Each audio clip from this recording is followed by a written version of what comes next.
Hello, we welcome you to the Bible study today. We're looking at Job chapter 39, verses 1 through 18. Job 39, 1 to 18. If you would, turn to the passage and let's begin our study. In verses 1 to 4, he begins with a series of questions concerning his creation. The wild goats and the deer. If you remember the previous chapter, this is a continuation of that speech. The Lord continues to ask a series of questions as the Creator, which humble Job. The questions continue again from the previous chapter, which the Lord asked concerning the lion and the raven, back in Job 38, 39 to 41. In this chapter, you see a whole list of various animals of creation. For example, verses 1 to 4, the wild goats and the deer. The wild donkey in verses 5 to 8. The wild ox in verses 9 to 12. The ostrich in verses 13 to 18. The horse in verses 19 to 25. And the hawk and the eagle in verses 26 to 30. We'll be looking at verses 1 to 18 today. Beginning with the wild goats and the deer. Here the Creator, the Lord, asks Job, does he know these things? This serves to humble him, to acknowledge that there are many things that he does not know. Verse 1, do you know the time when the wild mountain goats bear young? Or can you mark when the deer gives birth?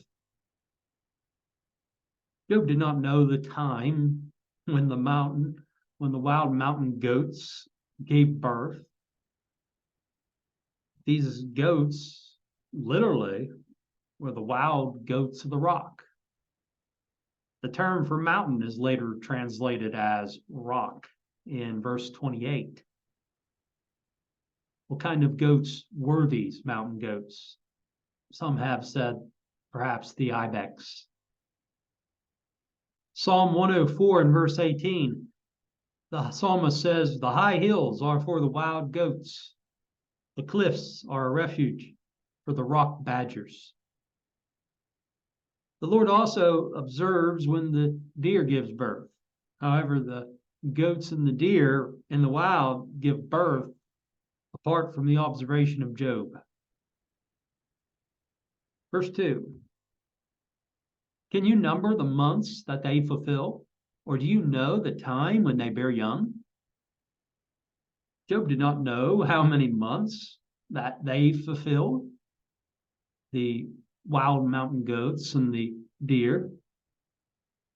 This refers to their gestation period, the length of time that they carry their young. He also did not know the time when they bear young or give birth. Verse 3. They bow down, they bring forth their young, they deliver their offspring. So the wild goats and the deer bow down. This refers to the act of kneeling or bowing down, to stooping down to bring forth their young, to deliver their offspring. For example, Phinehas's wife, who went into labor, was said to have bowed herself down and gave birth to her child. In 1 Samuel 4 and verse 19, now his daughter-in-law, Phinehas' wife, was with child, due to be delivered. And when she heard the news that the ark of God was captured, and that her father-in-law and her husband were dead, she bowed herself and gave birth, for her labor pains came upon her. So she went into labor. Verse 4. Their young ones are healthy. They grow strong with grain. They depart and do not return to them. And so the wild mountain goats and deer, they produce healthy young, which grow strong with grain. the text says. Perhaps the Lord is saying that it is as though they were nourished with grain. One might give a domesticated animal grain to eat so that they may be nourished with the grain. But as this context deals with wild goats and deer, this term for grain may refer to the open field. They leave on their own and do not return. So they depart from their home and they do not come back. They're out on their own. They start their own families. The point is that all these animals go through these cycles without Job's awareness. They give birth, their offspring eat, grow up, and finally live apart on their own. Again, all this happens repeatedly by the providence of God, apart from the knowledge or observation of Job. Some versions read in the open field or in the wilds. Perhaps they grow strong with grain, if not nourishment, or as nourishment out in the fields. Verses 5 to 8, he goes on to describe the wild donkey. Verse 5, who set the wild donkey free? Who loosed the bonds of the onager? The Lord speaks of the wild donkey as if one had loosed its bonds or had set it free. It was wild. It was the Lord, of course, himself who did so. The onager in this translation is a species of wild donkey. Comparing the first and the second part of the passage, we have two different words translated, wild donkey and onager. Both, I believe, are referring to the wild donkey. The onager is perhaps a different name, a species of that wild donkey. Verse 6, whose home I have made the wilderness, and the barren land his dwelling. The Lord made the wilderness the home of the wild donkey. In Job 24 and 5, this word wilderness is also found. The text reads, indeed, like wild donkeys in the desert, they go out to their work, searching for food. The wilderness yields food for them and for their children. There were some poor and needy who went out searching for food, whatever they could find. Job 24, verse 5. Likewise, the wild donkey go out into the wilderness, into the desert, looking for food, and the wilderness yields the food for them. What we might call wilderness or barren land, the wild donkey calls home. And so the Lord made the barren land the dwelling of the donkey, the wild donkey. This is literally salt land, according to the New King James footnote. And some other versions read salt land as well. In the psalm, a fruitful land is contrasted with barrenness. In Psalm 107 and 34. In the book of Jeremiah, the Lord said of the man who trusts in himself, but shall inhabit the parched places in the wilderness in a salt land not inhabited. Jeremiah 17 and verse 6. Verse 7. He scorns the tumult of the city. He does not heed the shouts of the driver. He further describes the wild donkey as despising the commotion of the people of the city. The donkey prefers the open countryside to the city crowded with people. If taken to the city, he does not heed the shouts. He doesn't pay attention to the commands of the driver or the taskmaster. Verse 8. The range of the mountains is his pasture, and he searches after every green thing. The wild donkey's pastures the mountain range, searches for every green plant, whatever plant he can find. And while the land may be barren, the Lord provides what he needs. In verses 9 to 12, we see a description of the wild ox. Will the wild ox be willing to serve you? Will he bed by your manger? The wild ox would not serve Job, not like the domesticated ox. He would not spend the night in Job's stall, at Job's manger, his feeding trough to feed, to eat.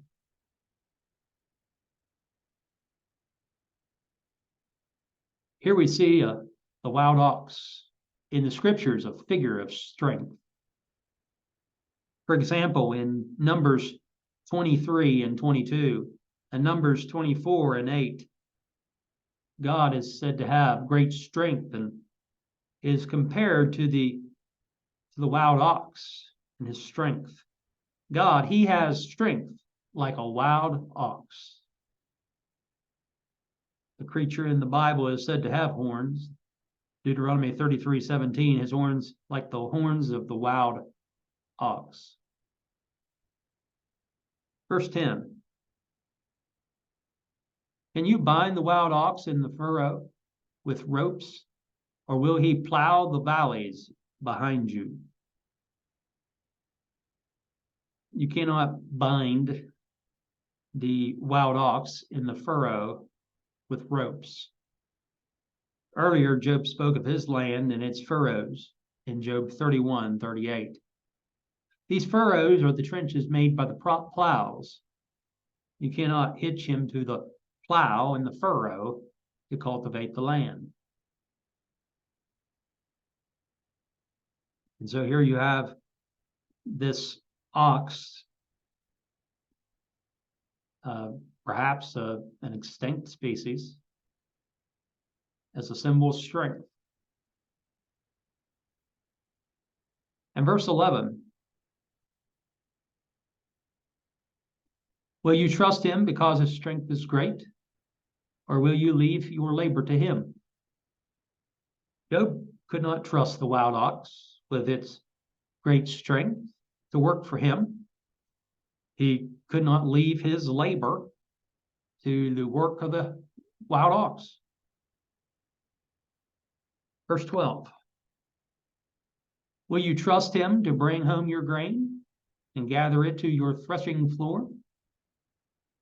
Again, Job could not trust or have confidence in the wild ox to bring home his grain and to gather it to his threshing floor, where he would thresh the grain. He could not depend on him for harvesting the grain in the field. Verses 13 to 18, he describes the ostrich. The wings of the ostrich wave proudly, but are her wings and pinions like the kindly storks? The Lord contrasts the ostrich with wings that flap proudly with the kindly wings of the stork. And while the stork appears to be loving and affectionate, the ostrich appears to man to be unmotherly or unlovingly, inattentive to the young. For example, in Lamentations 4 and 3, even the jackals present their breast to nurse their young, but the daughter of my people is cruel, like ostriches in the wilderness. And so from appearances, at least, we see that the ostrich appears to be cruel or unkind to young. Verse 14, for she leaves her eggs on the ground and warms them in the dust. After laying her eggs, the ostrich leaves her eggs on the ground. She warms the eggs in the dust, or she lays the eggs in the sand where they are warmed. The term leaves Some think perhaps abandoned. And so it appears as though she abandons them. Verse 15. She forgets that a foot may crush them, or that a wild beast may break them. The ostrich appears to be, to man, unconcerned, that a foot may walk on the eggs and crush them, or perhaps that a wild animal, beast, may trample them and break the eggs. Verse 16. She treats her young harshly, as though they were not hers. Her labor is in vain, without concern. It appears to man as if the ostrich treats her young harshly. It is as though she acts like they are not her young at all. She seems unconcerned, having laid her eggs, that her eggs crushed and broken were laid in vain. Verse 17. Because God deprived her of wisdom and did not endow her with understanding. The Lord refers to himself here as God in the third person, like we see in Job 38:7 and Job 38:41. It appears as though God deprived the ostrich of wisdom, that he did not give her understanding. And perhaps she is, relatively speaking, without wisdom and understanding compared to others. But we see that God still made the ostrich, whether we understand or not. Verse 18. When she lifts herself on high, she scorns their horse and its rider. So when the ostrich rouses herself to run, she can scorn, she can laugh at the horse and the horseman, its rider. She's one of the fastest land animals, faster than the horse. What she lacks in, perhaps in wisdom and understanding, she makes up for with speed and running. And so you could picture this large bird, tall and able to run very quickly. But God made this unusual animal. Next time we'll see how that he also made the horse. And verses 19 to 25, along with the hawk and the eagle, and verses 26 to 30. We hope that this has been helpful in better understanding this half of the book, the book of Job. Thank you for being here today.